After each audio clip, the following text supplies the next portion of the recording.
So, I'll introduce myself. I think I've met most of you all, but I'm Charity. I'm Charity Shultz. I'm the owner of Holistic Wellness Center here. And our workshop today is all about light, about the truth about sunlight, and we're going to dive into all different aspects of light. But it's a very informal workshop, so if you guys have questions along the way, feel free to just let me know. We can interrupt, but I try to put it in a format that makes it easy to understand, not get overwhelming, but gives you practical implementation things you can do starting today to make a difference in your health utilizing light. Okay? So the very first few principles that I want to cover is really a basis of how we do health here overall. And that is this, that the body is always responding appropriately to every input that we give it. Okay? So light is one input. If your eyes are open, and even if they're closed, your body is responding to light. Nutrition is another input that we give it. There's other inputs. Hydration is another input we give it. But the body is really intelligent, and it just responds to what we give it. And so light is one of the inputs that we give the body 24/7. And this is why it's so impactful to our health, is because it's going to make a difference from minute to minute, hour to hour, as we'll learn about. And so another truth and principle is that the body is never wrong. Like, this can be a little hard to wrap our brains around, because if we have been conditioned to believe that the body is making a mistake, or it's broken, or breaking down, then there's a couch back here if any of you all would like, and there's more chairs over here, and we can get you guys some handouts here.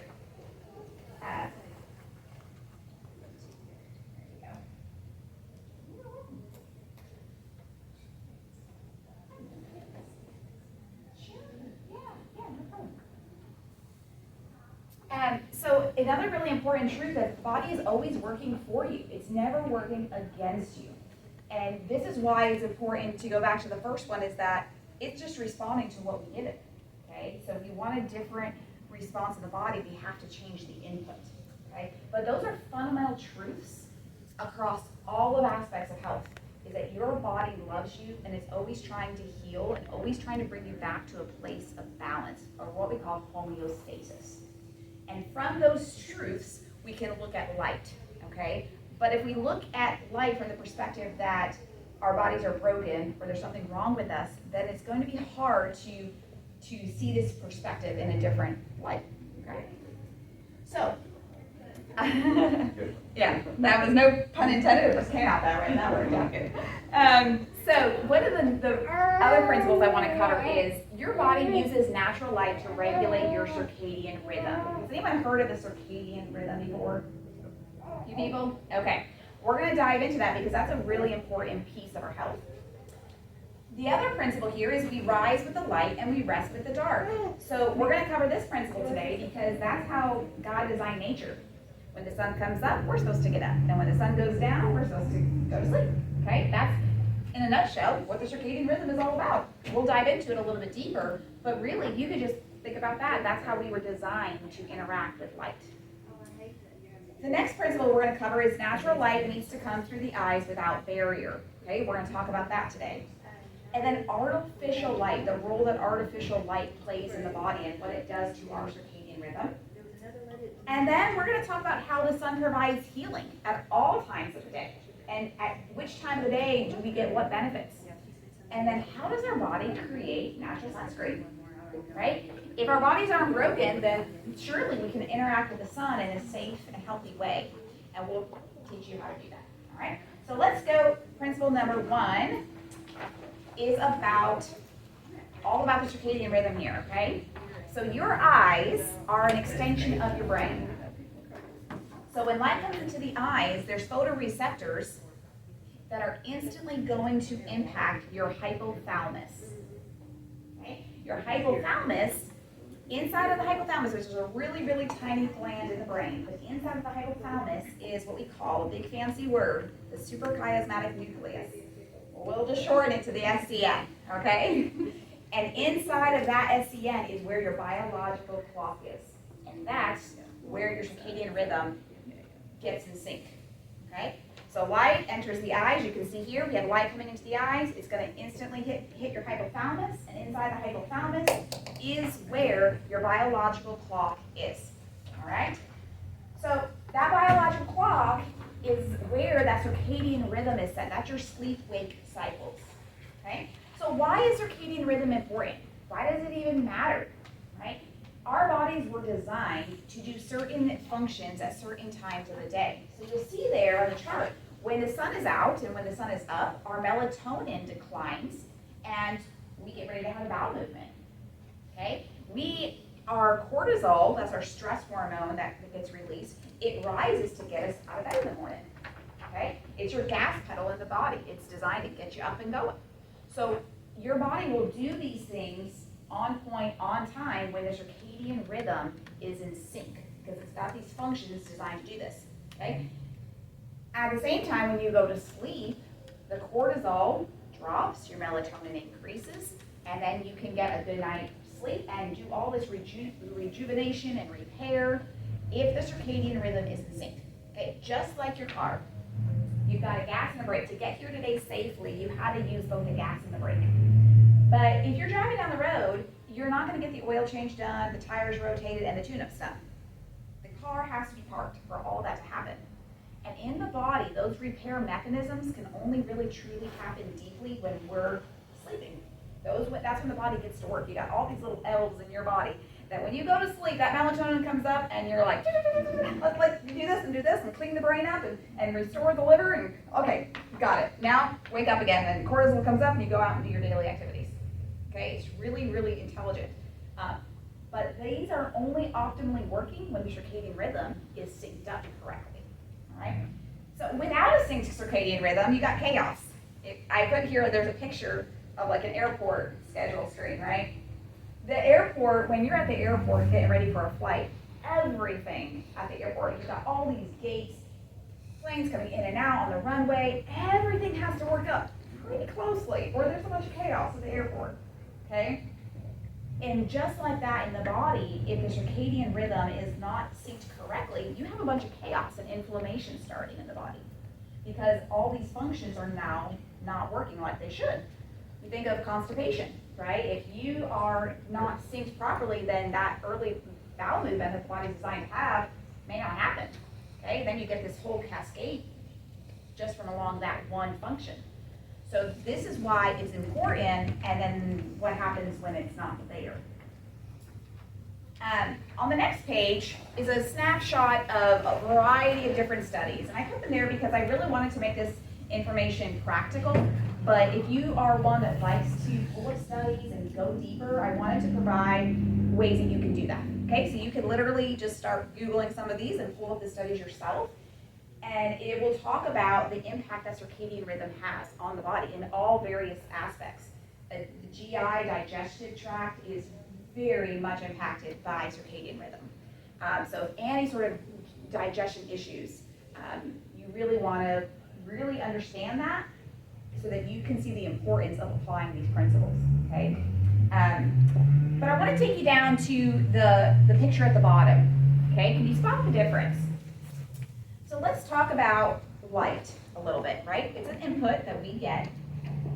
So if you look at the different forms of light, the natural light's on the top there. You can see on that second picture there, when you see sunrise, the blue starts to kind of come up.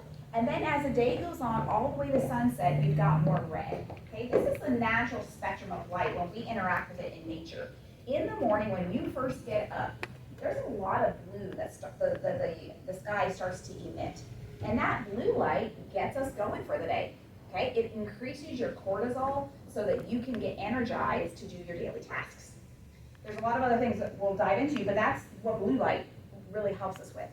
But then as the day goes on, you're going to get more red, especially after solar noon. There's more red that's going to be emitted from the light.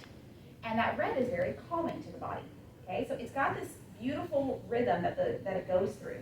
But you can see the bottom section here with the artificial lights, there's only one that is somewhat similar.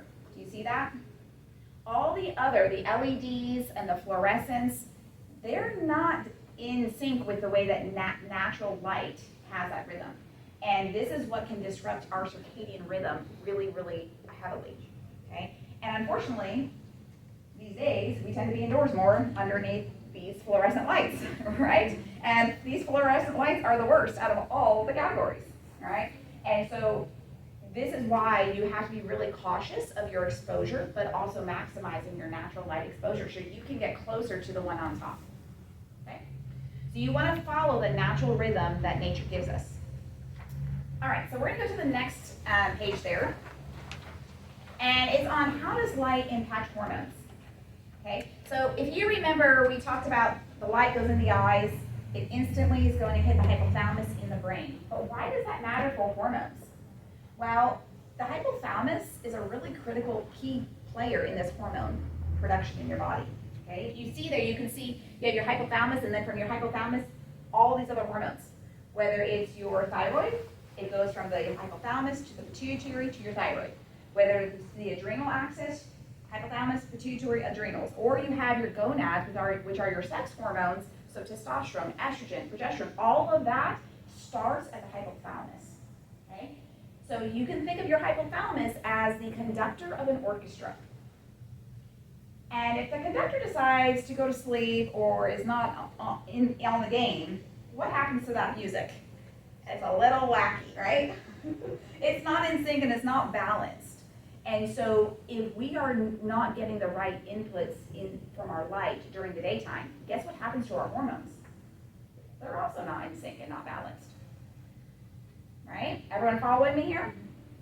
So when light comes in, it's an input, we give it, we can change it at any time, but that input we give it plays a massive role downstream, including our hormones, including our circadian rhythm and sleep and etc. Okay? So if there's any hormones issues, this is a critical component. No matter how much bioidentical hormones you take externally, if this light is not mastered, this how to use light, then when you stop taking those exogenous hormones, the root cause was never dealt with, and those unbalanced hormones are still there. So if you really want to address GI issues, sleep issues, hormone issues, you have to get your light exposure in sync with nature, okay? All right. So the next page there kind of gives you an example. The blue here is cortisol, and the red is melatonin, all right? These are really important for sleep. If you have trouble sleeping, trouble staying asleep, trouble going to sleep, you really want to look at these two hormones, cortisol and melatonin. So you'll see here that as the sun rises, right, around the 6 to 7 mark there, melatonin is going to start coming down pretty quickly, and cortisol is going to pick it up to get you up for the day. But then, as you go, the blue light is going to wane, cortisol is going to come down, melatonin is going to pick up, and melatonin likes the red color. Just like sunset. Sunset, watching the sunset can induce a good night's sleep, okay? These are also some things you can Google if you wanted to go deeper into why melatonin is so important for your health. These are some great ways that you can dive deeper. I was recently at a local event not long ago, and there was a speaker talking about cancer and natural prevention strategies, and they were talking about the importance of melatonin, okay? Well, the only tricky part was they suggested everyone take melatonin every night. But unfortunately, what they didn't share was your body creates it, and your body can release it. You don't have to take it externally. But if this sink of light is not on par with nature, you're going to be missing out on that melatonin, okay? And when you start taking exogenous hormones, like melatonin, okay, then you're interrupting with your body's ability to produce it, but also you haven't addressed the root cause. So you can still take a bunch of melatonin, but your body needs you to get back to the natural cycle that we're designed to live in, okay? So yes, melatonin is very important, and yes, when we get deep, rich melatonin, we're gonna sleep better. Not only are we gonna sleep better, but the body is gonna go in and clean up for you. It's gonna regenerate cells. All of that, it's free medicine. God designed our bodies to be a self-healing mechanism, but only when we're living in sync with the way He designed it to be, right? So again, the body is always working for us. Going back to those first principles, the body's not wrong. It's just responding to the inputs we give it. So if we want to change the response that we're getting, we have to change the input, and the body will sync up and do the healing that you're looking for. All right? Any questions so far? Making sense? Yes? Okay, cool. So, how do you establish a strong circadian rhythm? Okay, number one, you want to see the sunrise. If you want to know what time the sunrise, a lot of the apps now, like your weather app, will often have it in there, but there's a wonderful additional app you can get called Circadian. And you can download it for free, and it will tell you when the sunrise is going to be, and it will tell you some other information we'll get into. But it's a wonderful little app that will encourage you to get out into the sunrise, okay? And while, if you're not used to early rising, that may seem a little intimidating to go out there at, 6:19 this morning, sunrise is coming up. That's okay. When you wake up, if you're not there yet, when you wake up, just go outside. If it's not sunrise, it's okay. Step one is just the first thing you do when you wake up, go get your eyes out in the light. Just wherever my phone is, my kids have the phone. Just don't look at your phone first, okay? That's habit step one is when you wake up, don't grab your phone. Hopefully your phone's far away from your brain at night, but don't grab your phone and go outside, even if it's not a sunrise. But the closer you can get to sunrise, the more therapeutic you're gonna get some benefits, all right? How long do you suggest that we go out? The next six is for at least 3 minutes. Okay. Yeah, at least 3 minutes. It doesn't have to be long. Okay. Yeah. Now longer is better. In fact, I have found that somewhere around like the 7 to 8 minute mark, I start to feel more energy. Like I'll try to normally take like a cup of lemon water outside with me. And normally about 7 to 8, I'll put my feet on the ground, just get some grounding while I'm out there, do some deep breathing. And usually I'm like, okay, cool. I'm ready to go in and do the next step, right? So think of it like almost like a morning coffee, if you will. Your body, when you get engaged with that morning light, it's going to help increase the cortisol, which is what coffee does. Okay? When you drink coffee, the caffeine is actually pushing your adrenals to release adrenaline and cortisol. So you get that same benefit, and you can take the coffee outside too, do it that way too. But anyways, 3 minutes outside as close to sunrise, okay? If you're up earlier, like today I was up earlier getting ready for the class, and so I did have a blue light blocker on, okay? And we'll talk about these. There's a couple different options. These are the little glasses. Y'all seen these before? Different options here. These are a light blue light blocking glasses. I like to use these. I have contacts in right now, okay? I like to use these when I'm like working on my computer throughout the day. It kind of helps to not have that constant blue light strain on my eyes, because the blue light from our devices is different from the blue light in nature. In nature, we've got other spectrums coming through to balance it. With our devices, it's just blue, okay? So these kind of help if you have a desk job or administrative job or you're on the computer a lot, you can get like 5 or 6 of these, all different colors on Amazon pretty inexpensively, okay? That's all they do, is they block a little bit. However, if in the evening time or in the early morning before the sunrise, you want to use a stronger pair. These are not going to be strong enough to block blue light for the circadian rhythm effect, okay? You want to go with a stronger pair. These are going to cost you a little bit more. This brand that I have is called Swanwick. I got it off Amazon. It was around $80, okay? I got it for a little while, so it shows a little bit, but anyways, these are not prescription, so I still have to have my contacts in when I put these on, okay? But these are going to be strong enough to block that blue light disruption, okay? Another option, I recently got these when I went to get a renewed prescription, and I had them built in a blue light protector with it. So this is another option. I don't think they're quite as strong as these, but if I don't have my contacts in, sometimes I'll snag these. Right? So if you're going to the eye doctor soon, you might consider something like this. Just make sure if you're gonna, some people say that they have the blue light tints in, which they do, but they're normally about like this, okay? In the evening time, you gotta go a little stronger, okay? What I did when I recently went to my eye doctor, I just had them fill out like the prescription information, and then I went online. There's a website called Zenni, Z-E-N-N-I, and you can get really, really, really strong ones, and it's much less. Zany glasses. There you go. Been using them for 10 years. Awesome. Just bought some for my grandson, like what you have there that has the blue blockers. Okay, awesome. Yeah, it's inexpensive. I paid, these are prescription, I think I paid about $8 for Yeah. them. So, all right, so those are some glass options. Now, I just recently learned this last week that they actually make some clip-ons that you can apply to your current glasses. I haven't tried them yet, but that's Also available from Zany. Oh, okay. I didn't know that. Yes. Okay. And if my dad watches this, I'm going to get him some. Hopefully he doesn't watch this for a little while, because he's usually texting me at all hours of the night, and I'm like, he really needs some blue light blocking. He needs that good melatonin. Okay, so step one is get to see the sunrise for a few minutes, and then use your blue light blocking before the sunrise and then after sunset. Now, after the sunrise, you get UVA light, and the UVA light has its own benefits.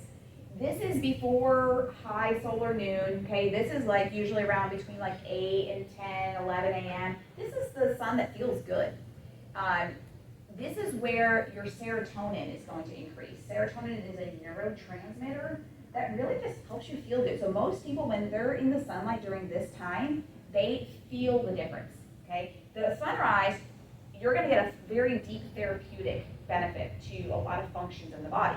But the UVA light after that really feels good. And that's because of this neurotransmitter release that happens, okay? So again, we want naked eyes.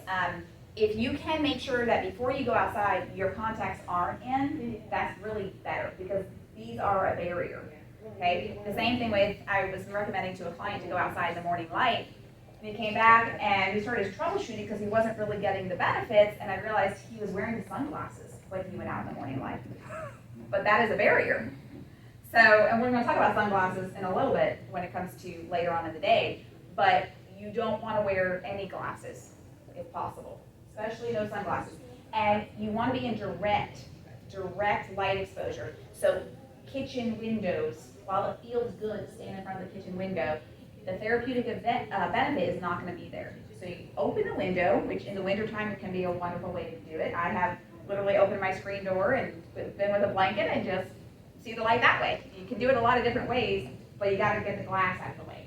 Okay, a lot of them, usually now, they put different protectors in those window glasses, for furniture and all those reasons, but that also means it's blocking some of the beneficial rays that you need, okay? All right, so let's see, in the evening time, you really want to, as the day goes on, again, there's less blue lights and there's more red leading up to sunset, and so you want to mimic the environment that is in nature. So high noon is when it's going to peak at the blue, and then after that it starts to wind down, and that's when you really start to need to be cautious about your blue light exposure. You can begin by maybe wearing these if you're wearing them at work, etc.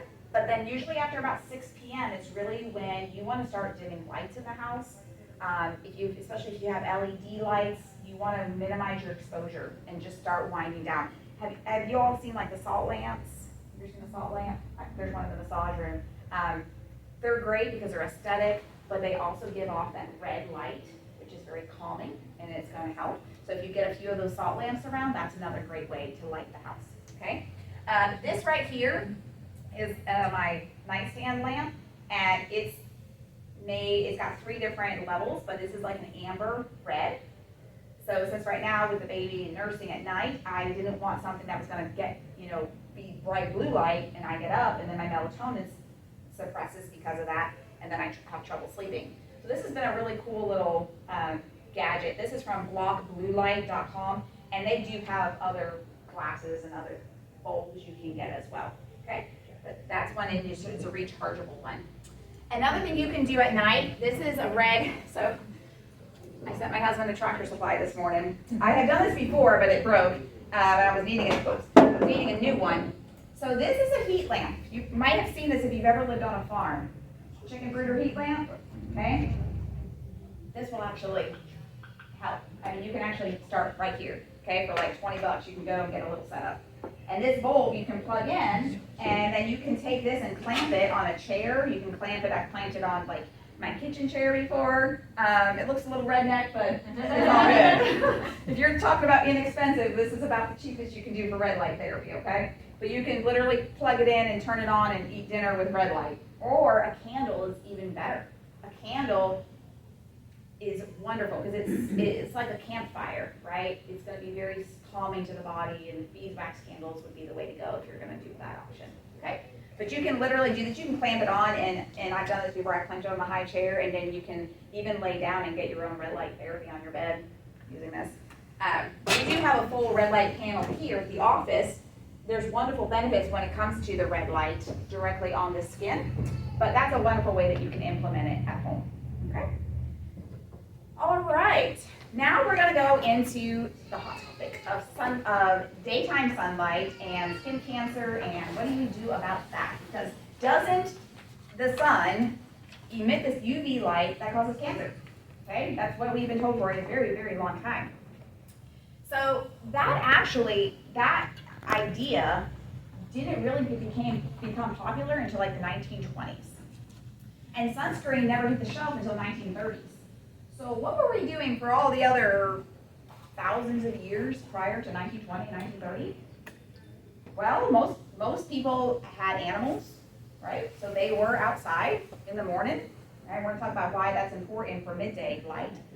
But it wasn't a problem. Skin cancer wasn't as high as it is today. So clearly something changed with our interaction, our input to the light, okay? And it wasn't the sun, so what changed? If you notice, a lot of the reason why that idea became popular was for a variety of reasons. They started doing studies.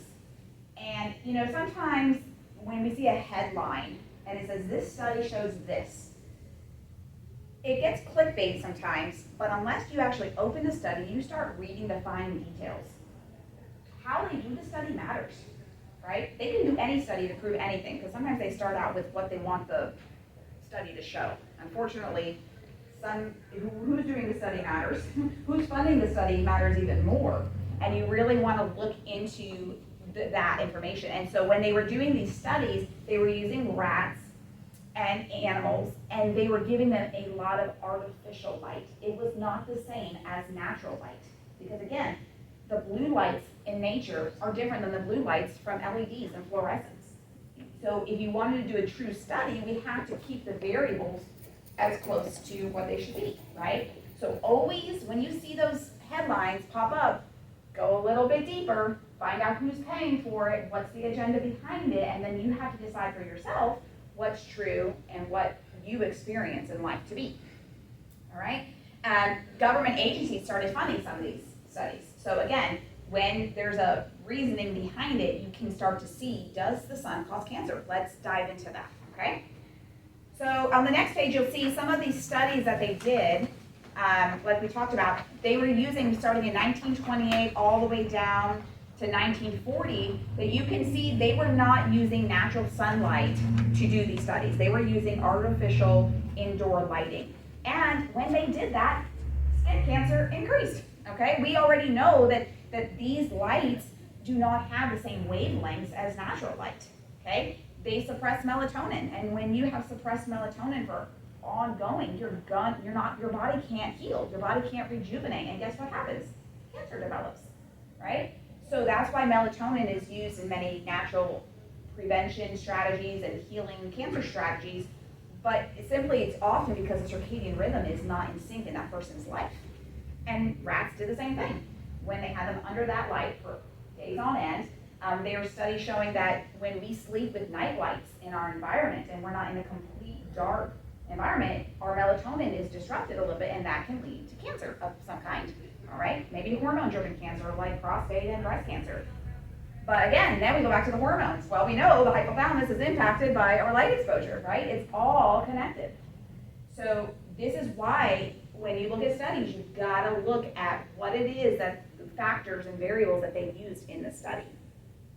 And there are studies that they have done that shows, does sun actually cause cancer? Unfortunately, they don't get as much attention, because if sun didn't cause cancer, then we wouldn't have to buy sunscreen, and we wouldn't have to be fearful of skin cancer, and maybe perhaps it's the opposite, that the sun provides healing, and the skin cancer would actually drop, okay?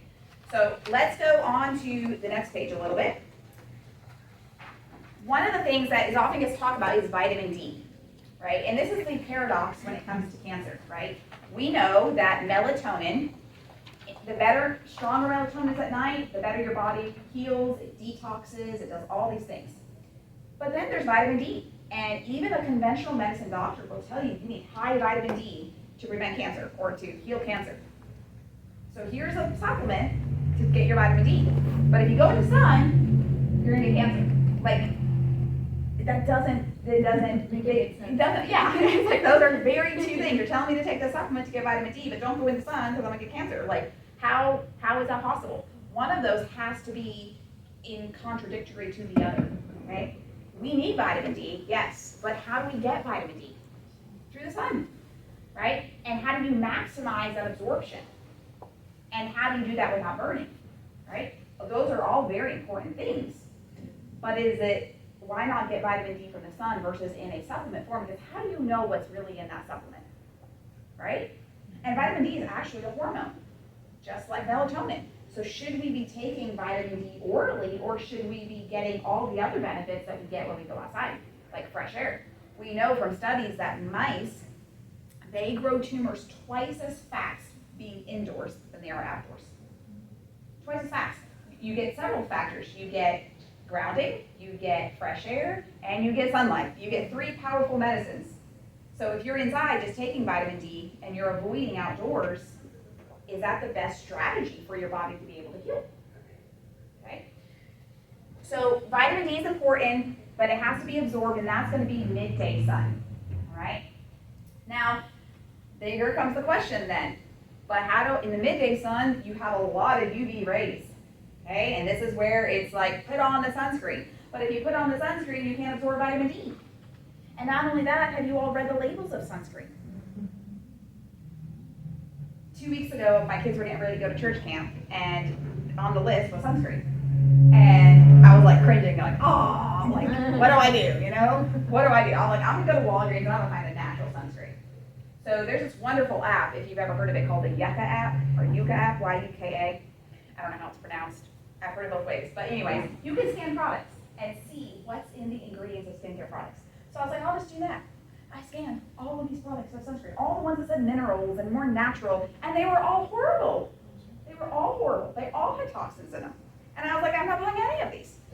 So I had some Young Living. I had 1 tube of Young Living, and I just said, well, y'all are going to share. Y'all can go from cabin to cabin and use this, and that's it. I'm like, so the idea of putting poison and toxins on our skin so that we block the absorption of vitamin D, it just is mind-blowing that we would do that. So what do we do? Why is it that we burn when we go into the sun? And how do you prevent that from happening so you can maximize your vitamin D absorption? Okay? So it's pretty cool. Yes, question? Can I ask a question? Sure. Back up a little bit to the night lights at night. Yes. That is not good, you say. I had a fall at nighttime. We didn't have night lights on then. And I had to call the ambulance and all out to the house and everything. It got me, because I see a scar on my head, that's what it's from. I fell at night getting to the restroom. So my wife and let's put a night light out so I can see what I'm doing. And so that's not really good to have that night light out, because it's not getting as much. You could be getting, depending on the night lamp. I actually asked my kids this morning to search the house in their rooms for, I have some night lights for them that are red.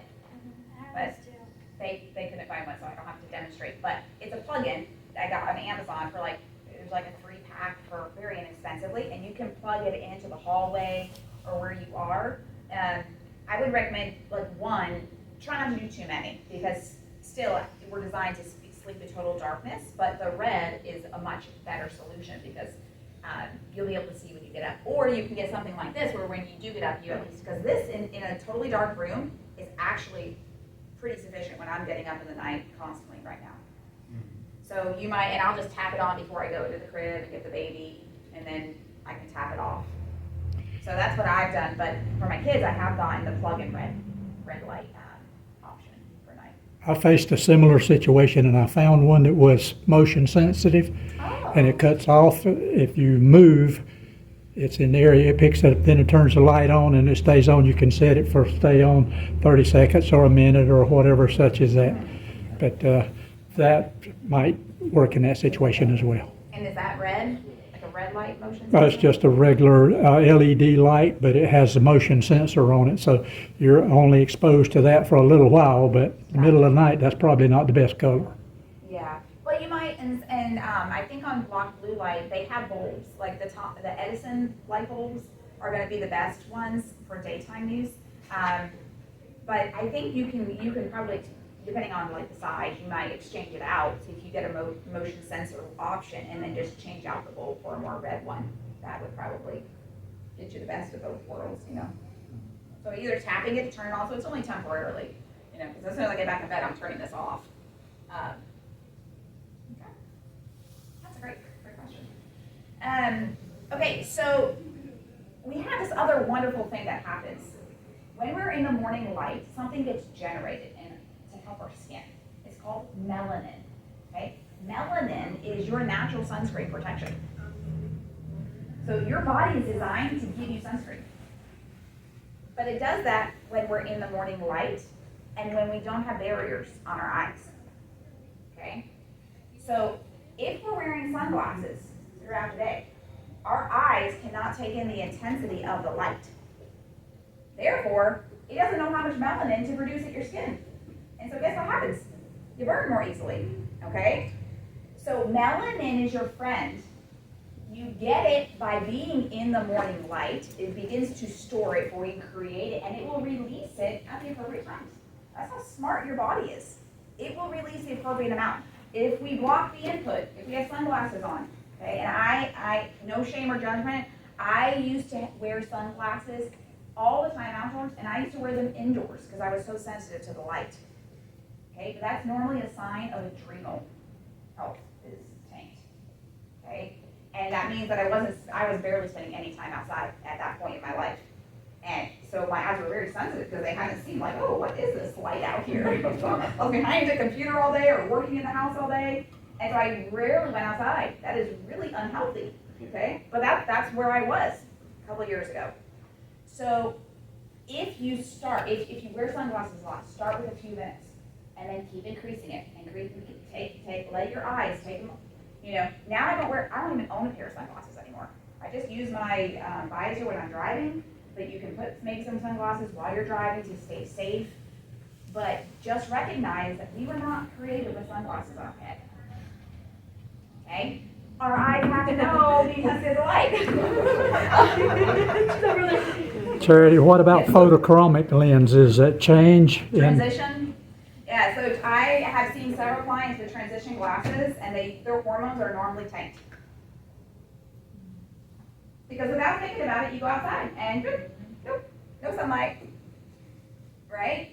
So you have to really think about that. I have a client that actually this last week I saw her and she looked so different. I was like, wait, where are your glasses? And she went back to contacts until she figures out the next step because she had transition glasses and her hormones were crying for help.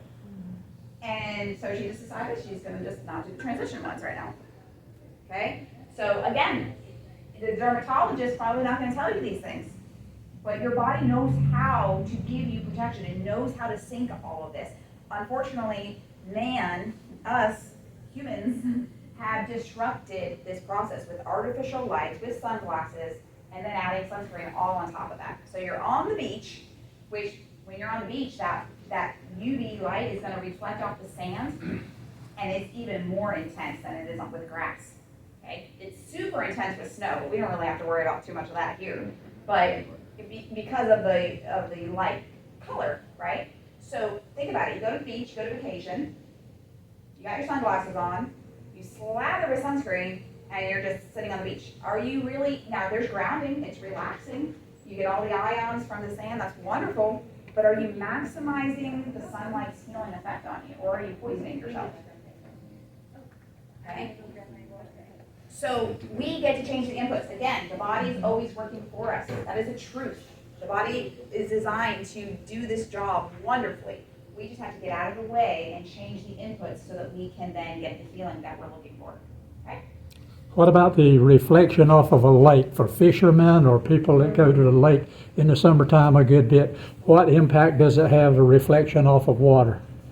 That's a great question. So I'll tell you my own personal experience. Back in the day when I wasn't going outside like I should, I literally left Tennessee and I got on an airplane and I went to Southwest Florida, sunny Southwest Florida, to see my grandparents. And I got off the plane, they're like, let's go to the beach.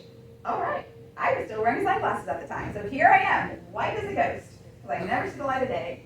I go from one climate environment to another different environment with no exposure, put on my sunglasses, and I get in the water. And what do you think happened? And I didn't stay there for 5 minutes or 10 minutes, mind you. I stayed there for hours. But I wasn't going to wear sunscreen because I was like, no, I don't want to wear sunscreen because it's so toxic. So I didn't wear sunscreen.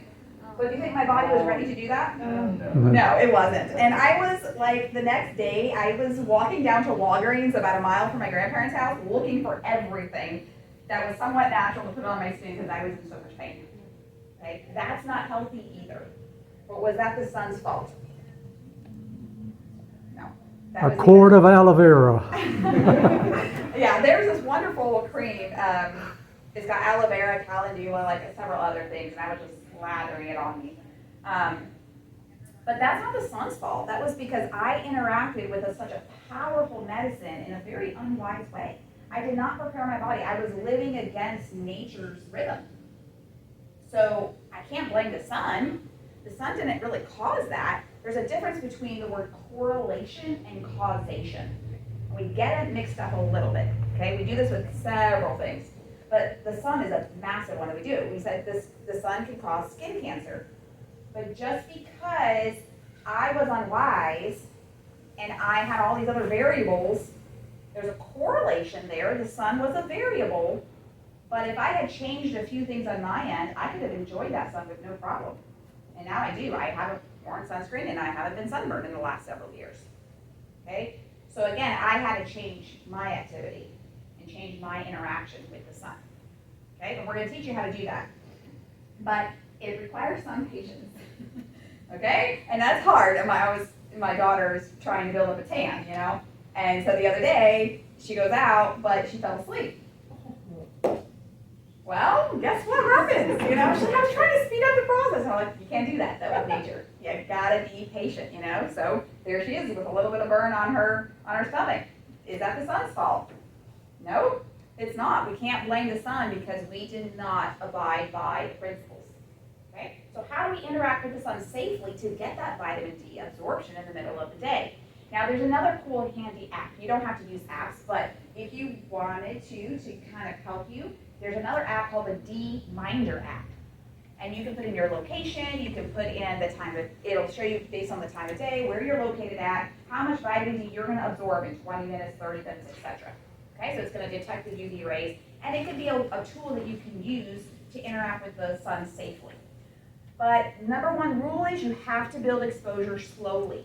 If you're not used to seeing the light of day and you don't wanna use sunscreen and put those poisons on, then you start with 5 minutes. Okay, but you get in the morning light so you get the melanin too. Okay, you get the melanin, you get that natural sunscreen, and then you start slowly. And the next day you do 6 minutes, and the next day you do 7 minutes. Consistency will build, okay, and you will get all the wonderful benefits without the sunburn. Yes? I'm just curious, while you're transitioning to get more used to it and you have to do stuff in the heat of the day, what about using like a homemade sunscreen with like zinc oxide and stuff to lessen the chance of getting a burn while you're still Transitioning? Yeah. So my favorite natural sunscreen is wild crafted carrot seed oil. It's got, I want to say, a 40 SPF on it.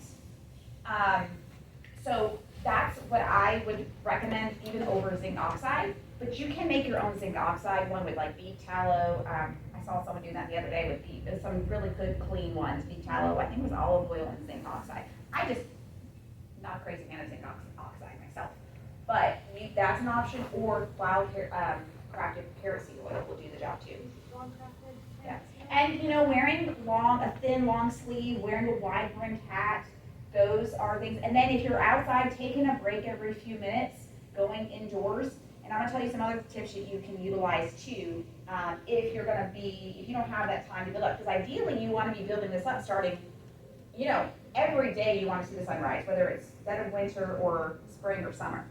But the more you can start exposing yourself in early spring, I know we're already into summer now officially, but you can still do this. You just have to be a little bit more cautious if you haven't been getting out in the morning light and getting that melanin and so forth, okay? Is everyone on this page? Okay, well, the last page here, it's gonna give you some tips in that regards, okay? Another tip that you can do is avoiding seed oils, okay? This is another big lifestyle change that's happened, that's caused this inflammatory response in the skin. Not only are we indoors more, under artificial lights, our circadian rhythm is messed up, but we're eating a lot of packaged foods. Well, if you look at packaged foods on the ingredients, you're gonna see things like soybean oil, canola oil, sunflower oil, all of those vegetable oils, okay? That was something that happened in the 1900s. We used to have animal fats. Things were cooked in lard, in beef tallow. Those are actually really healthy for the body, okay? The body needs those. It doesn't need the vegetable seed oils, okay? What happens is those are high in omega-6, and when you consume them, when you get in the sun, you are much more prone to burning because it's inflammatory at the skin level. You want more things stable in omega-3s, okay? So if you will completely eliminate seed oils in the foods, your chances of sunburn go way down. Okay, if you go back to pictures of people on the beaches, they were slender, you didn't see sunglasses, and they weren't burned. They all have beautiful tans. Okay, so really consider what's changed. Our food supply has changed drastically. They use this in restaurants. So if you're eating out a lot, they're not using the really healthy, wonderful fats. They're using vegetable oil because it's cheaper, and that's why they're in a lot of these cheap crackers and chips and salad dressings, because it's cheaper, right? And unfortunately, there's a process that those vegetable oils, when they create them, goes through. We're not going to dive that into today, but seed oils make a big difference in your ability to interact with the sun without sunburning. So that would be another thing I would drastically reduce, is your seed oil consumption, okay? And you really got to make your own food or to really get clear on where they're coming from. Yes? How about flaxseed oil, if you make it at home? I think that is okay. If you make it at home from flax seeds, yes. In fact, flaxseed oil combined with cottage cheese is actually used as what they call Budwig recipe for cancer. Yeah. Johanna Budwig is a recipe that when they combine the two together, and they usually take a blender and you blend it, it does a powerful change in the body. So. Okay. Olive oil, because it comes from a seed also is bad? No, so olive oil and avocado oil are two options. However, I will give you the one caveat that I have with both of these oils is, especially lately, they do a lot of combining, meaning you really got to know the brand because they'll mix it, right? So you got maybe 10%, 15% olive oil, and the rest canola, the rest. I was at a restaurant one time and they brought the oil out and I was like, I was having a salad, and so I was like, do you know if that's olive oil or what kind of oil it is? Yeah, I think it's olive oil. Let me go check. And they came back, it's canola oil. And I'm like, yeah. I asked for oil and vinegar for my salad because I know a lot of the premium ones are going to have soybean oil. If you look at mayonnaise and condiments, they're full of soybean oil. And there it was, oil and vinegar. You would have thought was olive oil, was actually canola oil. And so that happens. You really want to know your source. And they've done independent studies where they tested the different oils. And you can look that up. I want to say Chosen is a really good brand that has passed the independent studies where it is actually what you're getting. Okay. Yeah, those are more great questions. Any other ones? I read somewhere that if it's one distributor, then it's usually the oil that you're getting. But if it's multiple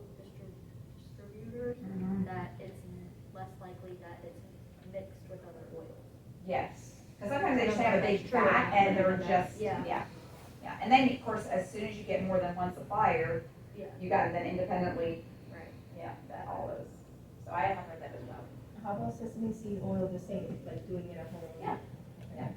Sesame seed oil is very good for leukemia, actually. I've seen that work really well. Yeah. What happens with a lot of, you can probably look this up on YouTube, I think there's videos of how they make seed oils like canola, soybean. They're adding chemicals like hexane to the process, okay? You watch that video, it's very disturbing. That oil that can, sometimes it's leftover tractor oil that gets refined and reprocessed, and then that's what they're cooking your foods in. Okay, and this is a disruptor on multiple things. Soybean oil is used in French fries. One serving of French fries, and a serving, if you go down to Chick-fil-A or wherever, you're getting 1 tablespoon usually of soybean oil, and that's equivalent to a birth control pill of estrogen. So it has a big role when it comes to your health. Okay, but specifically when it comes to sunlight and your sunburn capability, it really is going to impact it. So if you want to interact safely with the sun, you've got to reduce your seed oil consumption. Okay. Beef tallow is a wonderful, I try to use it on my skin every day. Like after you've been in the sun, you can use it as like a rehydrating. The one I'm using is from the company that I get my makeup from, and they use beef tallow in their makeup as well. But this is mixed with beef tallow, olive oil, and some essential oils, and it's awesome for the skin. So after I've been in the sun, I'll normally apply that just to really just help the skin feel smooth and not get too dried out. Okay. Yes. What brand is that? It's called, I don't know how to say it, but it's TOUPS and Company Organic. Oh, do you? Yeah. That's good, it's good product. Yeah.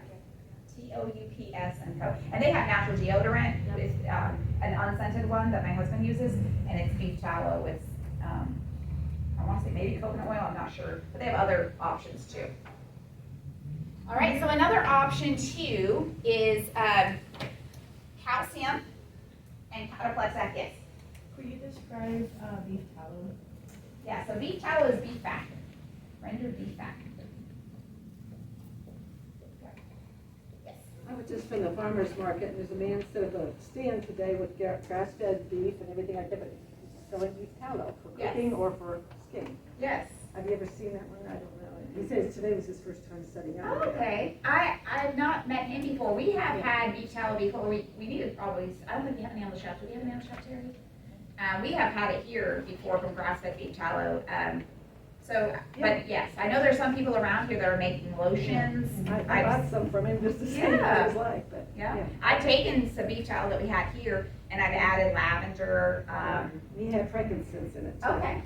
And you just really like mix it up really. And they add like jojoba oil, I think it's called. You can add other oils and like put it on like a whipped function in your blender, and it will really make it look smooth, like body butter almost, to really make it a little bit more easy. Because I've used just beef tallow, like on the baby, and then she smelled like beef fat.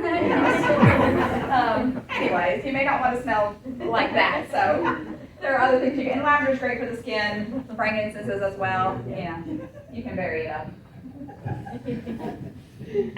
2 other things on there is a little summer skincare protection. Is Cataplex F and calcium combined. Okay, calcium mobilizes the vitamin D, right, and helps reduce that inflammatory response, and so does Cataplex F, which is from fatty acids that you would be getting from good, clean fats. If you're eating the right fats, you're getting Cataplex F, and if you're having sources of good food calcium, like raw dairy, you're going to get calcium. Okay, so you don't have to use supplements, but again, this is another tool if you're going to be spending a lot of time on the lake. This is another tool that you can utilize if you haven't built up your sun exposure and really got the skin used to the long exposure without sunscreen, okay? And it's got the recipe there as far as how many to take. It's got here 6 hours, 6 Cataplex F and 3 calcium. So you can do twice as much Cataplex F as you do the calcium. And then you can take like a 1-to-2 ratio every couple of hours to really help provide that continual protection. Okay, so that's another option. I've had people use that and they say it's great. They, you know, it definitely helped.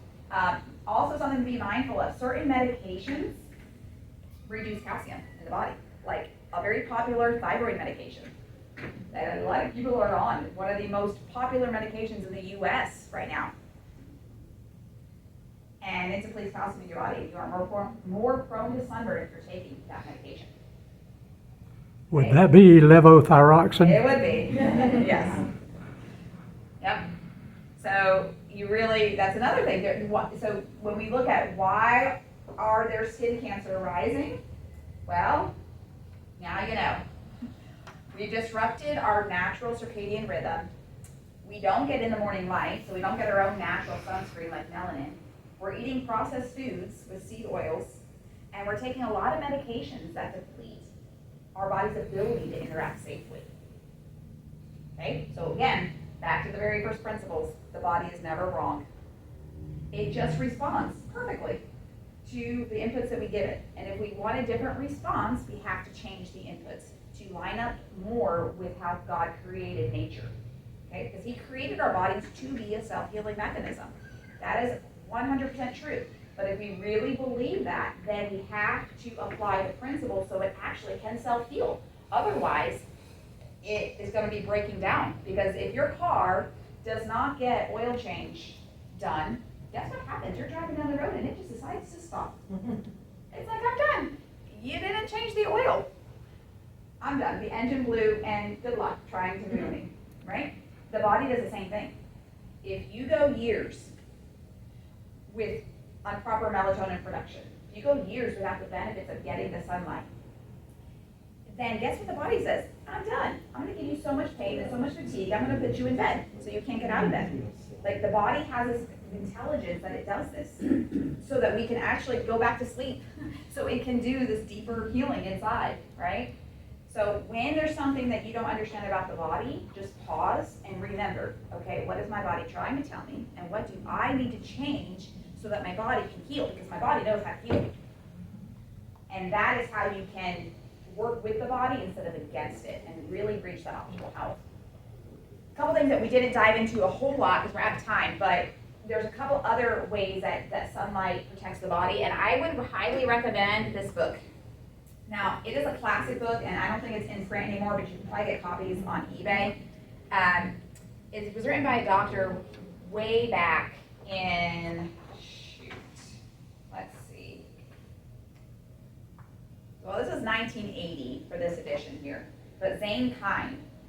And he did a lot of studying on sunlight. And so if you want to go deep into, this is 44 years ago, okay? All the different ways that sunlight heals the body, okay? And the importance of sunbathing, literally, as much exposure as you can. But again, you build exposure over time, okay? But when it comes to cardiovascular health, when you're in the sun, you're increasing nitric oxide, you're healing, you're reducing inflammation, which then causes the arteries to be able to heal. We already talked about hormones, we already talked about sleep, cholesterol levels, they change.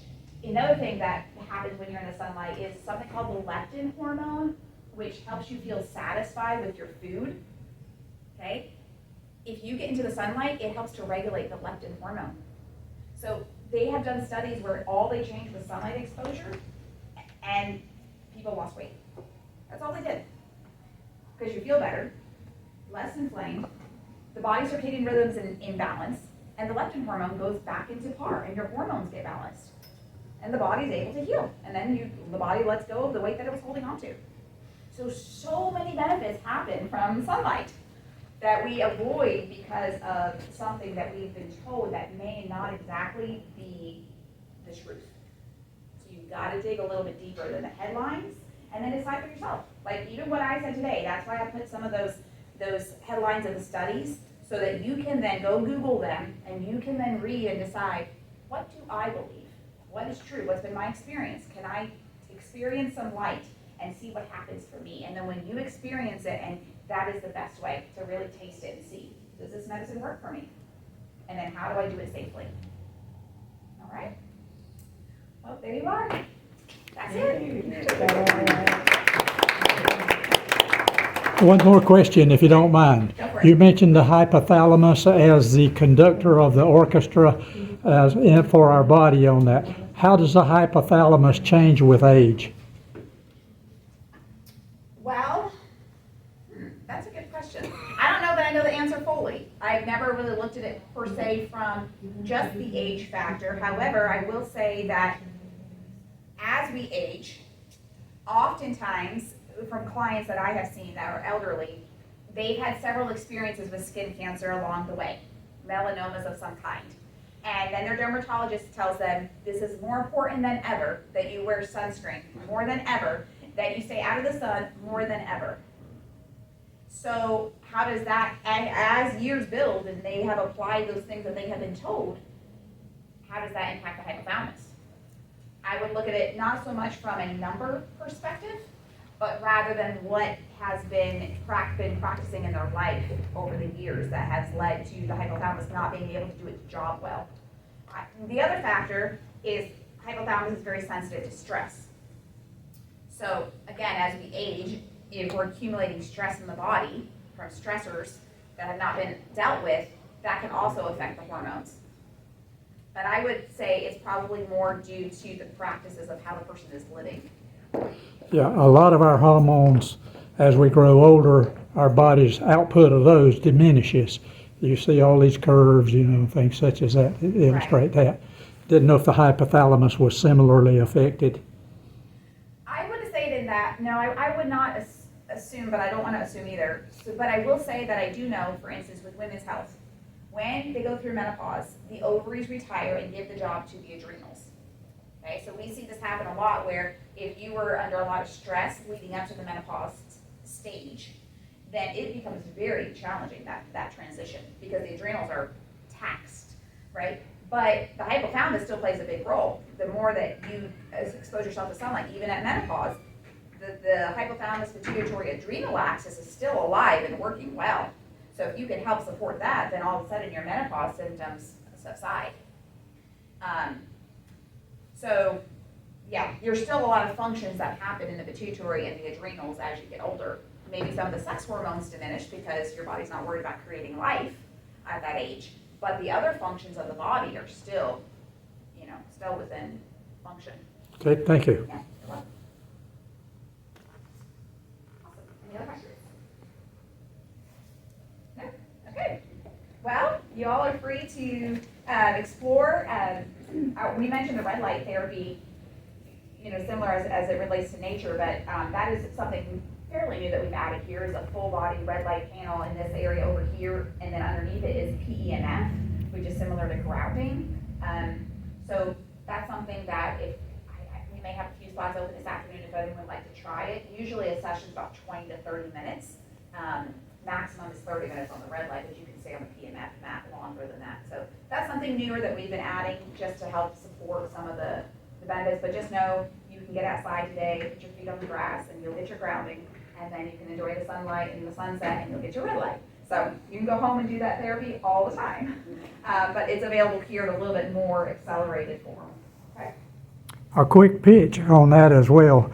We're doing some work with combining that with oxygen therapy, Yes. and it's really bringing about some good and interesting results. Yes, we didn't talk so much about the cognitive. We chatted a little bit before we started the workshop, but sunlight impacts cognitive function and brain function, and we use that here with the red light therapy. We'll have them with dementia and Alzheimer's patients, we'll have them do the red light therapy and then go into the chamber, and that increases blood flow and increases the ability of the oxygen to get deeper into the cells. So yeah, so when you're outside doing the sunlight and grounding, I love to incorporate deep breathing with it, because there you go, now you're increasing your own natural oxygen.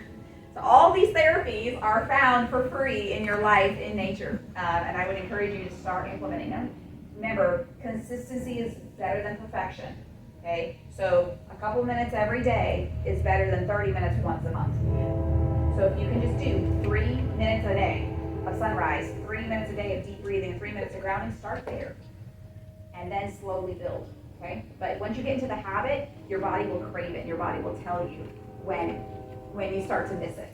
And then you listen to that symptom and that message, and then you go back and make sure that you apply the principle back again, and then the body will respond accordingly. So I hope that today, if nothing else, that maybe you might have opened the perspective to the fact that your body's really intelligent. And your body can heal, and we actually are in the driver's seat.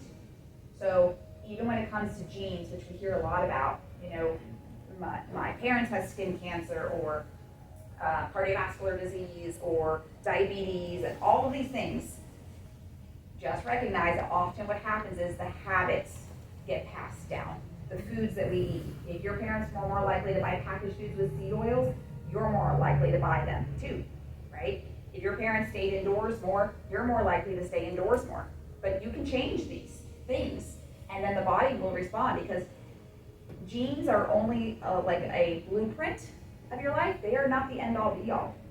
What we do, our lifestyle determines whether those genes express themselves. Okay? There's not really one gene that causes cancer, not one. Well, the 95% of it is, what did I do that caused the interaction for the gene to express? So what's my food like? What's my sunlight exposure like? What's my movement like? Just getting in the hyperbaric chamber, okay, getting oxygen, changes 8,000 different genes to express differently. So when you do deep breathing, you're changing your gene expression. When you do grounding, you're changing your gene expression. So we really have a lot more power than we have been led to believe. But if you can embrace that, then you're unstoppable in what healing you can do. And that's really what I am passionate about helping people do in their life and their health, is really understanding the power that you have in your choices, and how that translates to things like hormone health, and things like cardiovascular health, and things, all the diseases. You actually have a big say in how that looks like. But you have to actually implement it and practice it for it to work. So, 5 minutes a day, you can do it. All right, y'all have a wonderful weekend.